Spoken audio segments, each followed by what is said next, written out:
lark's foot. I put the hose on my boot just to make it easier to work. A lot of people have the habit, they grab it and thread it through. And now I have the knot on this end, which is not where I want it. Because now I've got to tie this to a rung when I get up top, and that's just going to be in my way. So I would recommend do it the opposite way I just did it. You can offset the knot, or you can just put it right here. So long part that threads through, short part, and that's my simple lark's foot, just to secure the hose. As you guys advance it up the ladder with it, there's a couple options.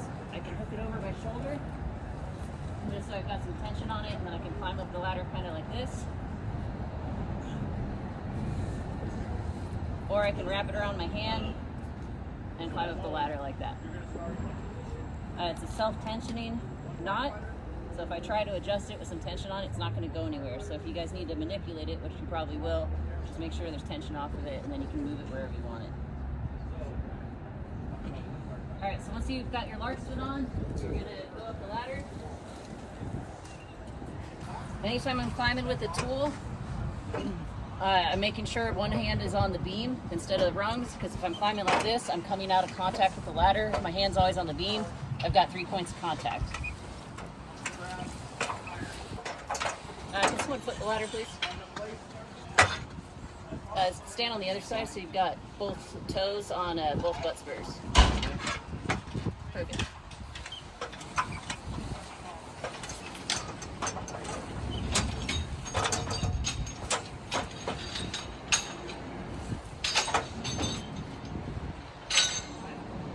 So I can utilize the pistol grip and just hook it onto the rung. So now I've got both hands to help maneuver into my leg lock. If the hose is on my right side, what side do I want to lock my leg in? Left leg. Left leg. Left leg.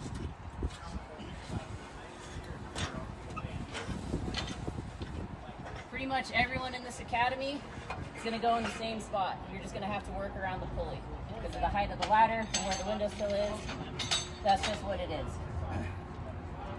If I was one lower, I'm not going to be able to manipulate the nozzle in the room. So I've got to be able to get the nozzle about a foot into the room. Again, you can slide your lark's foot up. If I need to secure it to this rung, if I keep it down here, I've got tension on it already and I'm fighting it. So give yourself as much slack as you can. The more I can treat these 2 pieces of webbing as one, the easier it's going to be to tie. And I'll review this again with you guys down there.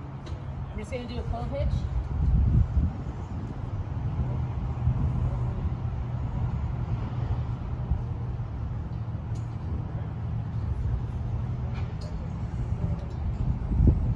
And then I can slide it to one side or the other just to give myself more space.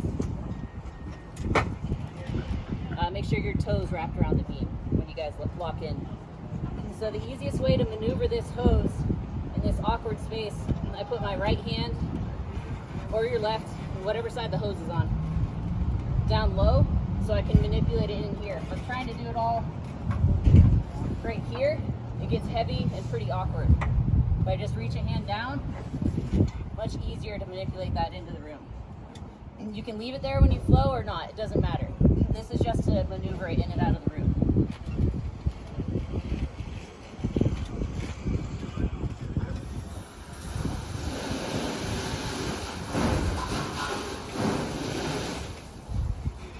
So this is typically what everyone does to start, hoses alongside my body. I prefer, and I'll have you guys will probably do both, you're welcome to, we've got time. I'd rather compress this hose into the ladder with my body weight so I'm not fighting all this nozzle reaction with my arms. So just wrap your knee around it like you would wrap the beam of a ladder when you're standing there. And then I can push my chest into it, now my body weight's compressing it.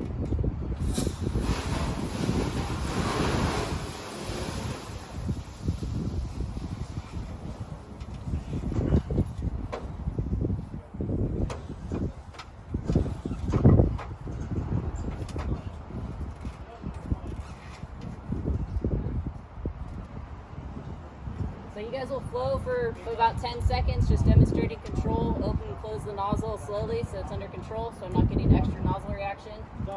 You can undo everything, and then leave it just hooked up there. It's a lot easier. And then I can undo my leg lock.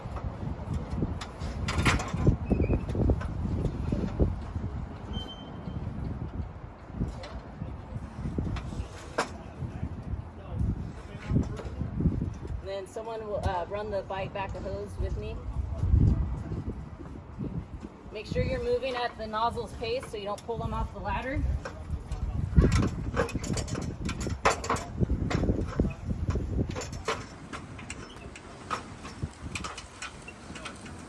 Keep going. Good. Nozzle down, bail up and shut. Any questions on that part of it? Yeah. Do we have commands like training on ladder, any other ones besides? Yeah, I would always recommend, especially in academy probation, like if you're supposed to verbalize something, regardless of what the station is, yeah, do it. So if it's training on ladder, training off ladder, nozzle down, bail up and shut. There's no commands, but you can always verbalize up top. I'm opening the bail slowly, closing the bail slowly. It seems silly, but we know you've paid attention and you're thinking about the right things that we're teaching you. Does that answer that? Yes. Another question? All right, I'll review the way I like to do it. First piece goes over the front. I'm trying to create an X. Once I get to this point, I have my favorite shirt. You're gonna have to keep it pretty loose, especially with structure gloves, tying this thing. So once I've created my X in front of me, I just keep my left hand there. And then I can use my right hand to kind of push it through. It's gotta come through the top part of the X. So at this Push point, it through. It's an opposing tension knot, so I'm not gonna tighten it like this. I'm tightening by opposing sides. It doesn't have to be a clove hitch. It can be whatever you guys want to tie, as long as if I tension it, it doesn't slip out, then it's good. I just prefer a clove hitch. I think it's easier to tie with structure gloves. Show you guys one more time. Over the front, create that X, and then the tail has got to come up through the top portion of the X. So it should look like that when you're done. same concept as forward leg. Line of sight. Clear as mud?